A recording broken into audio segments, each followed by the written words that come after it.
오늘 우리는 이 솔로몬 이후에 솔로몬 왕이 죽고 난 다음 그 나라가 어떻게 되었는가를 좀 살펴볼 거예요. 아마 이 땅 위에서 가장 지혜로운 사람, 하나님의 최고의 축복을 받은 사람, 동서양을 막론하고 지구 역사상 가장 큰 복을 받은 사람들을 꼽으라. 솔로몬을 꼽겠지요. 그리고 가장 급속하게 타락되어서 이러면 안 된다는 증거를 남긴 분도 솔로몬이에요. 솔로몬의 타락과 병망덕 때문에 이스라엘 나라가 분열되어 버립니다. 솔로몬 죽고 난 다음. 역사를 잘 보면 정말 다윗같이 언약 붙잡고 하나님 앞에 바로 설 때는 이스라엘의 나라가 그 시대가 정말 하나님의 축복을 받고 번영을 했어요. 근데 솔로몬 후대에 많은 왕들이 보니까 몇 사람 빼놓고는 거의 다 언약을 버리고 하나님께 불순종합니다. 그래서 실패와 여러 가지 고통이 와요.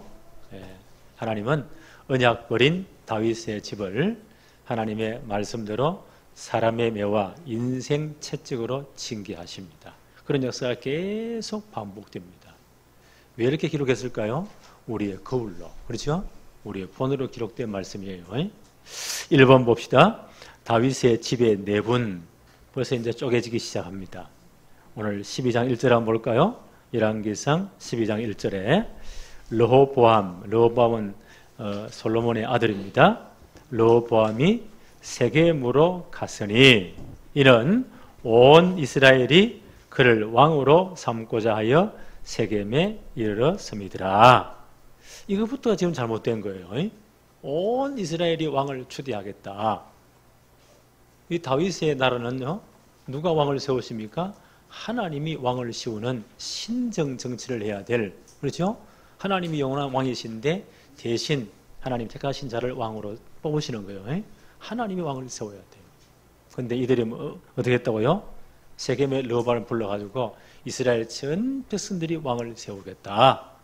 이거부터가 잘못된 거예요. 왕을 초대하려면 어디에서 초대해야 돼요? 하나님의 이름을 두신 곳이 예루살렘이에요. 하나님 유다 지파를 택했고 예루살렘을 하나님의 이름을 두신 도시로 세웠습니다. 거기 하나님의 성전이 있잖아요.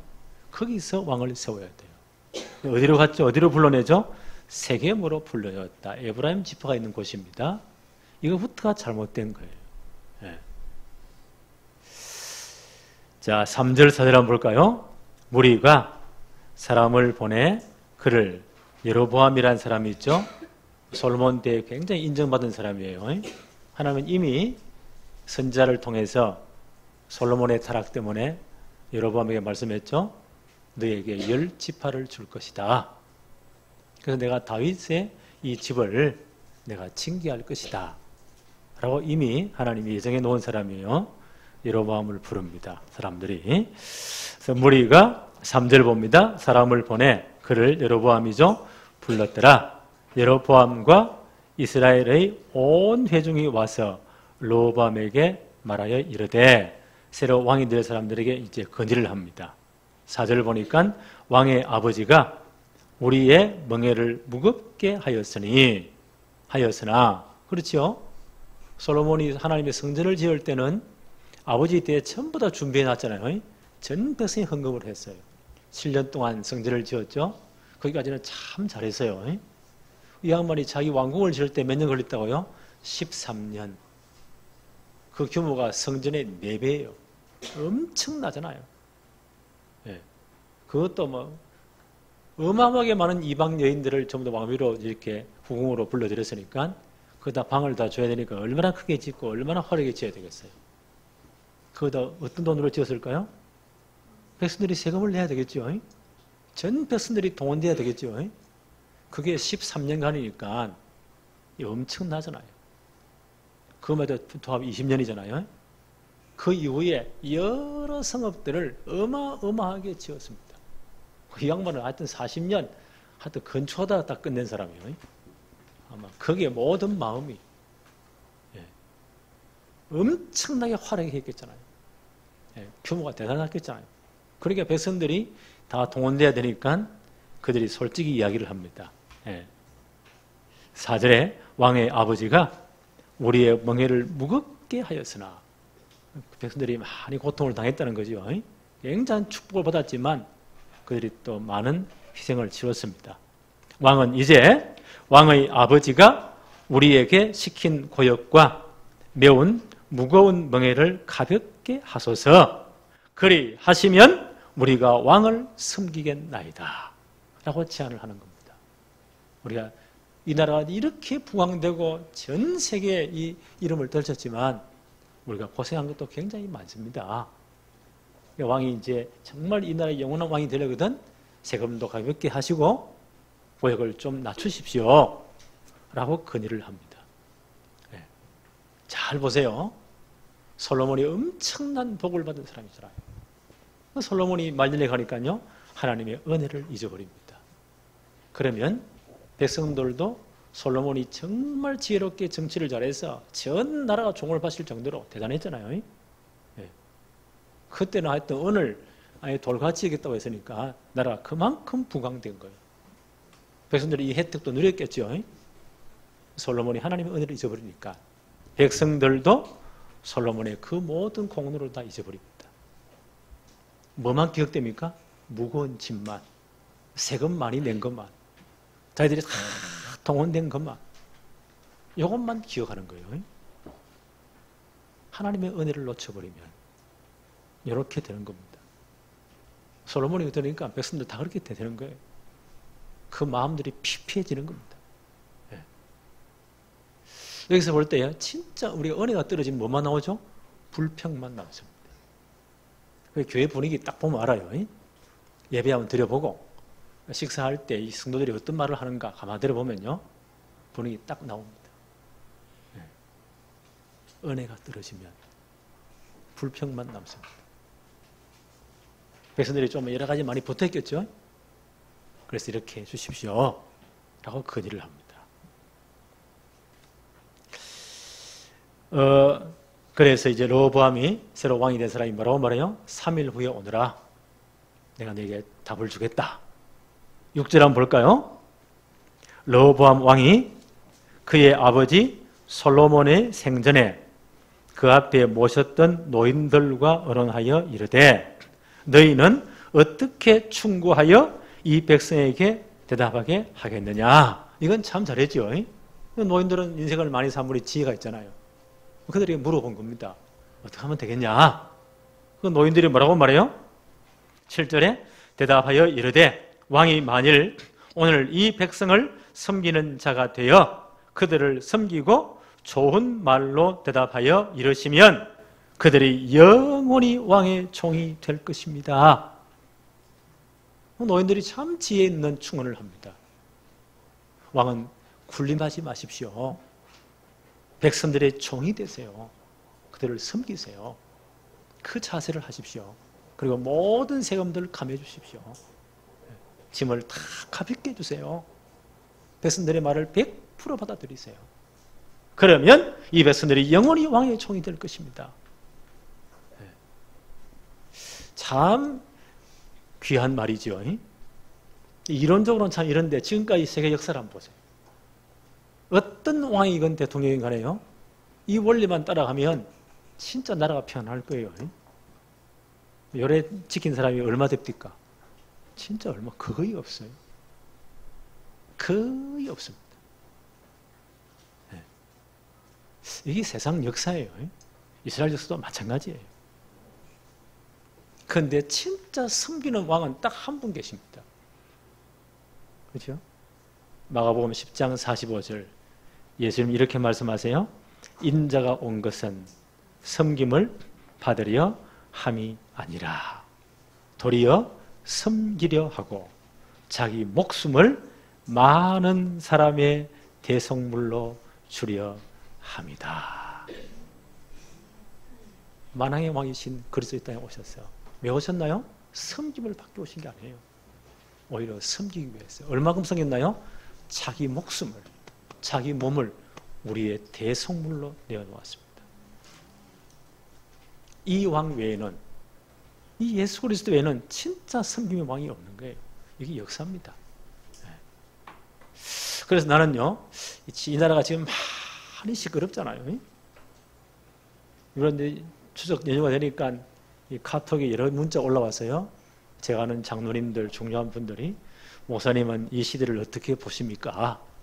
저를 또 보는 거죠. 처음에 이분이 아주 겸손하게 목사님의 기도 제목이 뭐세요? 목사님의 걱정거리는 무엇입니까? 그래 봤더라고요. 이 양반이 뭐 때문에 이 질문을 하지? 꽤 배운 분인데 저보다 학교 선배이고 박사님이세요. 교회 장로님이기도 하고 이분이 뭐 때문에 이를 보냈지? 잠깐만 좀 이따가 이제 문자가 왔어요. 이 나라에 대한 이 시대에 대해서 어떻게 목사님은 보십니까? 무엇을 기도하십니까? 나의 의견을 밝히라는 거죠. 그래서 제가 이제 이분이 어떤 견해인지 몰라서 저는 이렇게 기도합니다. 오늘 이 말씀이 생각나서요. 지금까지 역사상 그렇게 훌륭한 왕들 대통령을 처음에는 다 섬긴다고 했는데 솔로몬조차도 그렇지 않았습니다. 이 세상 역사입니다. 그러나 단 한 분 섬기는 왕으로 오신 분은 예수 그리스도이십니다. 다음 차기 정말 지도자는 진짜 예수 잘 믿는 분이 되었으면 좋겠습니다. 그리고 정말 하나님 사랑하는 복음의 사람이 되었으면 좋겠습니다. 그렇죠? 복음은 섬기는 거잖아요. 그렇죠? 나는 그걸 위해 정말 기도하고 있습니다. 이 양반의 뭐라 문자 왔죠? 뭐게 표시 있잖아요. 엄지척하는 거 있잖아요. 탁 이래 보냈더라고요. 맞다 이거지. 저는 정말 기도하고 있어요. 복음에는 답이 없는 것 같아요. 이 나라 문제도 복음에는 답이 없는 것 같아요. 많이 기도해야 돼요. 자, 이 르호보암 왕이 보세요. 솔로몬의 아들이죠. 이 노인들의 이 지혜로운 말을 무시해버립니다. 이게 망할 징조예요. 8절 한번 볼까요? 왕이 노인들의 자문하는 것을 버리고 자기 앞에 모셔 있는 자기와 함께 자라난 어린 사람들과 언언하여 9절 이르되 너희는 어떻게 자문하여 이 백성에게 대답하게 하겠느냐? 백성이 내게 말하기를 왕의 아버지가 우리에게 메운 멍에를 가볍게 하라 하였느니라. 자, 이렇게 이제 물으니까 함께 자란 이 철없는 것들이 뭐라고 말을 합니까? 10절 한번 볼까요? 함께 자라난 소년들이 왕께 아뢰어 이르되 이 백성들이 왕께 아뢰기를 왕의 부친이 우리의 멍에를 무겁게 하였으나 왕은 우리를 위하여 가볍게 하라 하였은즉 왕은 대답하기를 내 새끼 손가락이 내 아버지의 허리보다 굵으니. 이게 얼마나 고만합니까? 내 새끼 손가락이 아버지 허리보다 굵다. 지금 말도 안 되는 소리죠. 이래 굵으니 11절에 내 아버지께서 너희에게 무거운 멍에를 매게 하였으나 이제 나는 너희의 멍에를 더욱 무겁게 할지라. 내 아버지는 채찍으로 너희를 징계하였으나 나는 정갈 채찍으로 너희를 징계하리라고 대답하십시오. 아버지보다 더 하겠다는 거예요. 몇 배로 더 세금을 때릴 것이고 내 아버지는 채찍으로 너희를 징계했지 나는 정갈 채찍으로 한 맞으면 다 죽겠지요. 그렇게 할 것이다 라고 대답하십시오. 자, 르호보암이 누구 의견을 따랐대요? 그 노인들의 충언을 무시해버립니다. 이 철없는 것들에 망할 것들의 조언을 듣습니다. 사람이 망하려면 이렇게 되는 거예요.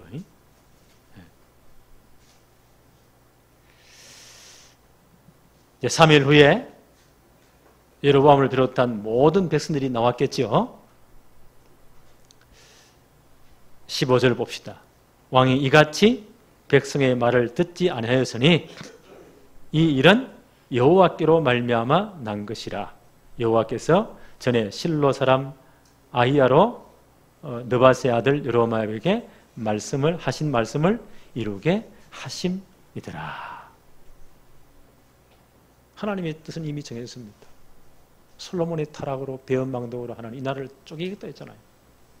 10지파를 그의 신하 여로보암에 주겠다 이미 하나님이 말씀하셨잖아요. 네. 르호보암이 이 망할 길로 가는 거예요.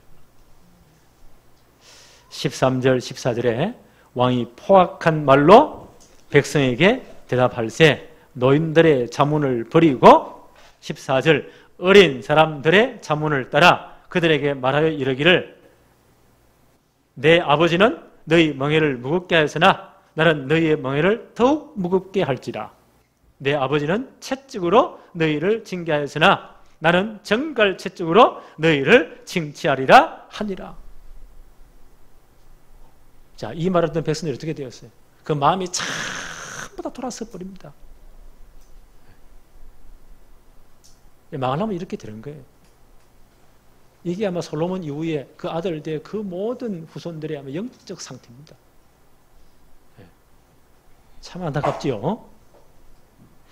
16절 봅시다. 온 이스라엘이 자기들의 말을 왕이 듣지 아니함을 보고 왕에게 대답하여 이르되 우리가 다윗과 무슨 관계가 있느냐. 지금 잘못은 누가 했어요? 솔로몬이 했잖아요. 더 잘못은 르호보암, 솔로몬 아들 르호보암이 했잖아요. 근데 백성들이 뭐라고 말을 해요? 잘 보세요. 16절 다시 한번 봅니다. 온 이스라엘이 자기들의 말을 왕이 듣지 아니함을 보고 왕에게 대답하여 이르되 우리가 다윗과 무슨 관계가 있느냐. 계속 봅니다. 이새의 아들에게 받을 유산이 없도다. 이스라엘아 너희 장막으로 돌아가라. 다윗이여 이제 너는 내 집이나 돌아보라 하고 이스라엘이 그 장막으로 돌아가니라. 마음이 싹 다 떠나버립니다. 네. 다윗과 무슨 관계가 있느냐. 그 다윗 언약을 배반한 겁니다. 우리 다윗 언약을 따르지 않겠다는 거예요.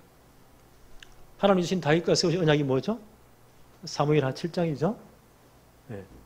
내 후손으로 말미암아 창세기 3장 15절 그리스도를 보내겠다. 영원한 언약을 세우겠다는 거예요. 네. 그런데 네가 진짜 이 언약 붙잡고 하나님 바로 서면 너의 왕권을 영원토록 보존할 것이다. 만약 이 언약 버리면 사울왕은 만약 하나님 완전 박살냈잖아요. 끝냈잖아요. 그렇게는 하지 않지만 사람의 매와 인생 채찍으로 너희를 징계하겠다. 그게 다윗 언약의 핵심이에요. 그 전 백성들이 이 말을 어떻게 합니까? 마음이 싹 돌아서 버리는 거예요.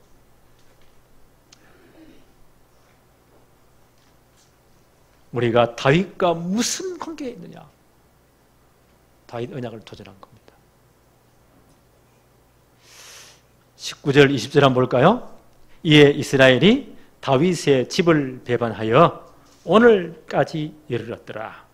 20절 온 이스라엘이 여로보암이 돌아왔다 함을 듣고 사람을 보내 그를 공회로 청하여 온 이스라엘의 왕으로 삼았으니 유다 지파 외에는 다윗의 집을 따르는 자가 없으니라. 10지파가 다 여로보암에 가버립니다. 다윗 언약을 떠나버립니다. 메시아 언약을 떠나버립니다. 더 쉽게 말하면 복음을 떠나버립니다. 참 이게 비극이잖아요. 누구만 붙어 있습니까? 유다 지파만. 하나님이 한 지파를 남겨놓은 거예요. 네.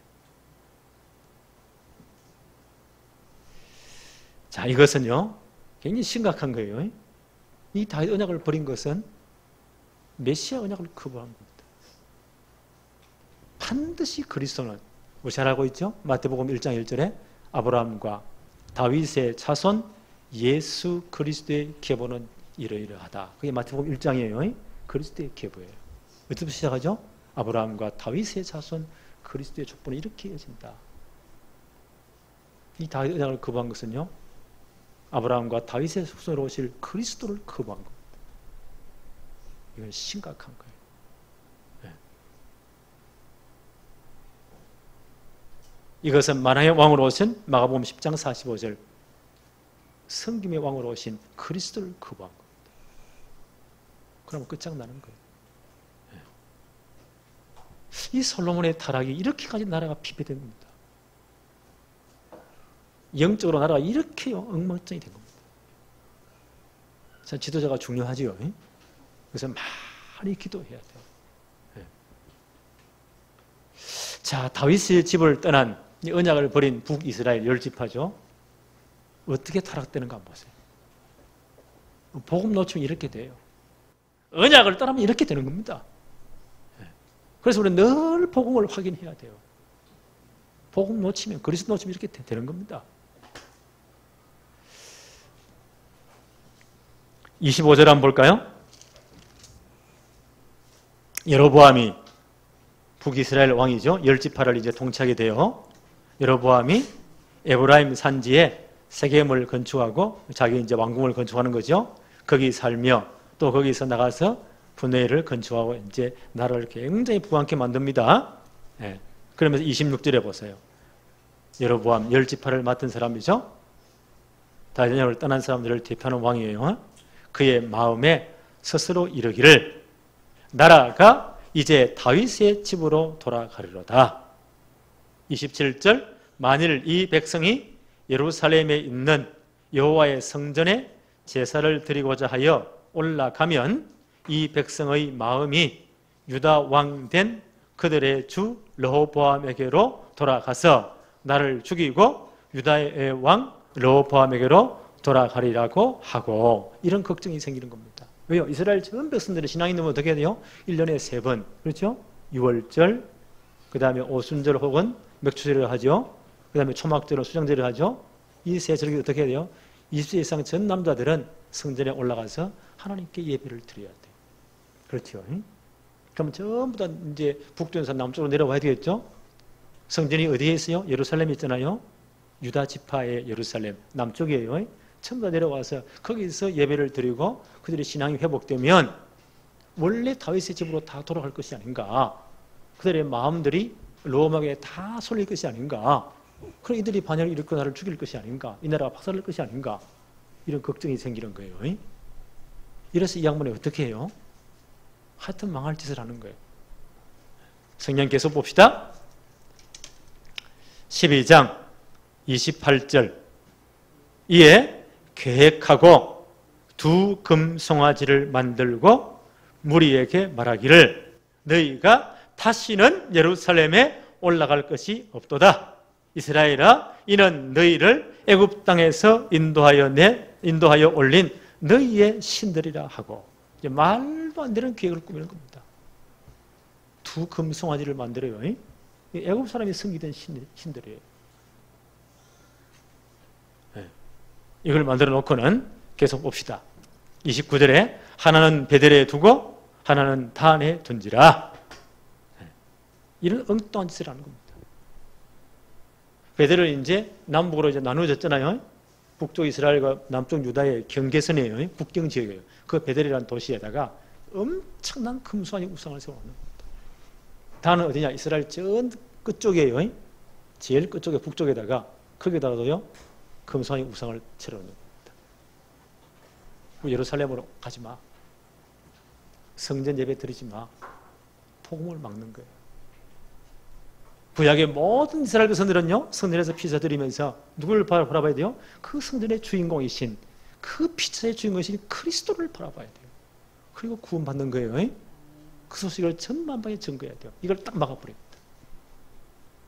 그 대신 뭐요? 엄청난 금수환이 우상을 만들어가지고는 내려가는 길목에 딱 막아놓고는 우상을 딱 만듭니다.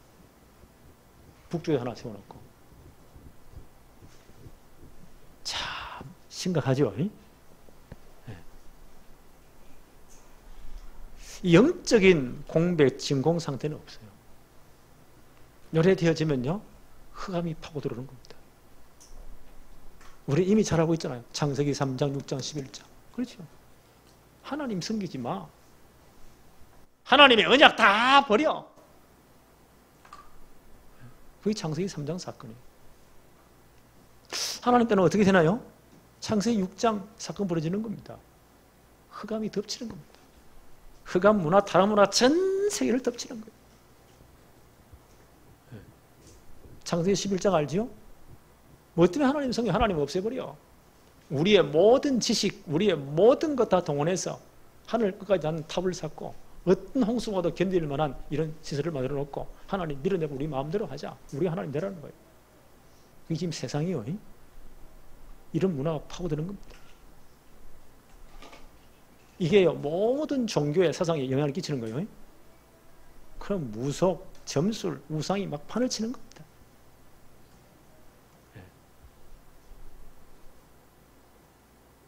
요 북쪽 이스라엘이 요 사건 이후로 어떻게 되죠? 망할 때까지 영적으로 이렇게 혼탁해지는 거예요. 그러다가 완전히 망해버립니다. 그 피크가 열왕기상 18장 19절 엘리야가 선지 활동할 때죠. 가장 북쪽 이스라엘이 영적으로 타락한 때예요.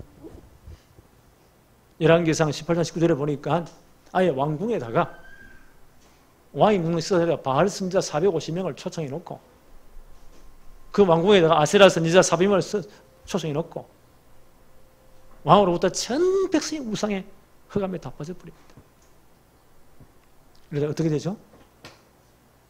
아수르라는 그 강대국에다 북쪽 이스라엘 쳐들어와가지고 남자는 싹 다 잡아다가 전 세계 노예성에 다 팔아버립니다. 영원히 돌아오지 못합니다. 자, 복음 노초 이래지는 겁니다. 네. 이게 북이스라엘 역사예요. 앞으로 계속 살펴볼 거예요.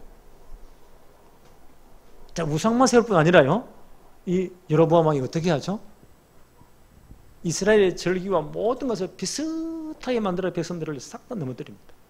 계속 성경 볼까요? 31절.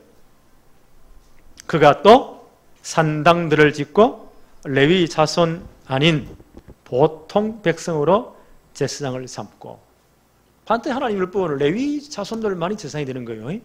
아무나 막 세우는 겁니다.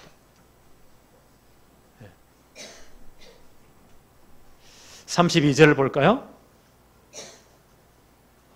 여덟째 달, 곧 그 달에 그 달 15째 날로 절기를 정하고 유다의 절기가 비슷하게 하고. 자, 여기 문제예요. 비슷하게. 이단들의 특징입니다. 비슷하게. 네. 그래서 우리가 참된 복음 붙잡아야 돼요. 틀린 복음 붙잡으면 절대 안 돼요. 비슷하게 합니다. 제단에 올라가되 베델에서 그와 같이 행하여 그가 만든 송아지에게 제사를 드렸으며 그가 지은 산당의 제사장을 베델에서 세웠더라. 33절. 그가 자기 마음대로 정한 달 곧 8째 달 15째 날로 이스라엘 자손을 위하여 절기를 정하고 베델에 쌓은 제단에 올라가서 분향하였더라. 이스라엘 절기가 흉내를 내는 겁니다. 비슷하게 놓고는요. 전 백성들을 다 빠뜨리는 겁니다. 우상숭배. 이게 북이스라엘 영적 상태예요. 이렇게 나라가 망해버리는 겁니다. 이단들의 특징이 뭐죠? 비슷한 거예요. 같은 성경 사용해요. 비슷한 흉내를 내는 겁니다. 그래서 우리는 진짜 성경에 기초한 정확한 복음 붙잡아야 돼요. 흉내는 복음 붙잡으면 안 돼요. 다른 복음 붙잡으면 안 돼요. 틀린 복음 절대 붙잡으면 안 돼요. 우리는 복음을 항상 확인해야 됩니다. 강희 목사의 설교의 특징이 뭐죠? 제 양반은 늘 같은 말을 한다. 같은 말을 해야 돼. 늘 복음을 확인해야 돼. 항상 확인해야 돼. 예수님 공생애를 시작하시면서 가이사랴 빌립보로 제하시면서 중요한 질문을 하십니다. 그게 마태복음 16장 13절로 20절이에요. 예수님의 소문을 듣고 엄청 사람들이 따라오는 거예요. 예수님이 질문하세요. 사람들이 인자를 누구라고 생각하고 나를 그리스도를 누구라고 생각하고 저렇게 많이 따라다니느냐? 라고 묻습니다. 그때 따라다니는 사람들의 이 신앙 상태예요. 어떤 사람들은 예레미야 같다고 합니다. 어떤 사람들은 엘리야 같다고 합니다. 어떤 사람들은 선지자 중에 하나라고 합니다. 어떤 사람들은 세례 요한이라고 합니다. 다 맞는 것지만 다 틀린 겁니다. 복음의 핵심을 고백 못한 거예요. 어떤 사람들은 이 복음을요 예레미야 운동으로, 구제 운동으로, 눈물 흘리고 사람들 한번 도와주고 얼마나 좋아요. 그게 복음을 대체할 수는 없어요. 필요한 거예요. 그러나 그게 그걸 가지고는 창세기 3장 문제를 절대 해결이 안 돼요. 엘리야가 때문에 신비운동, 병이 낫고 기적이 일어나고 짜릿짜릿해요. 그 신비 체험해보면 거기 절대 못 봐서 나옵니다. 그걸 가지고는 창세기 3장 저주를 절대 해결이 안 돼요. 그거 하면 이길 수 없어요. 하나님 자체가 신비잖아요. 그런 체험이 올 수도 있습니다. 그게 진정한 복음은 아니에요. 세례요한과 또 합니다. 사회운동, 그렇죠? 정의운동 반드시 필요해요. 그래 사회가 정화되잖아요. 그런데 그걸 가지고는 창세기 3장 근본 문제 해결이 안 돼요. 그게 전부 다인 줄 압니다. 아닙니다. 선지 중에 하나로 합니다. 지식운동. 그렇죠? 그래서 성경을 막 팝니다. 이리 오만가 엮어 맞춥니다. 지식적인 여러 가지 만족은 되겠죠. 그 만족을 가지고는 창세기 3장 영적 문제 해결이 안 돼요. 하나님을 만날 수가 없어요. 운명을 바꿀 수가 없어요. 그래서 예수님 묻습니다. 너희는 나를 누구라고 생각하느냐? 그때 성질 급한 베드로가요. 이 양반이 성질이 급해 그런지 하여튼 탁탁 잘 튀어나와요. 그 이때는 정확한 답을 했어요. 뭐라고 답을 하죠? 주는 그리스도시요 살아계신 하나님의 아들이십니다.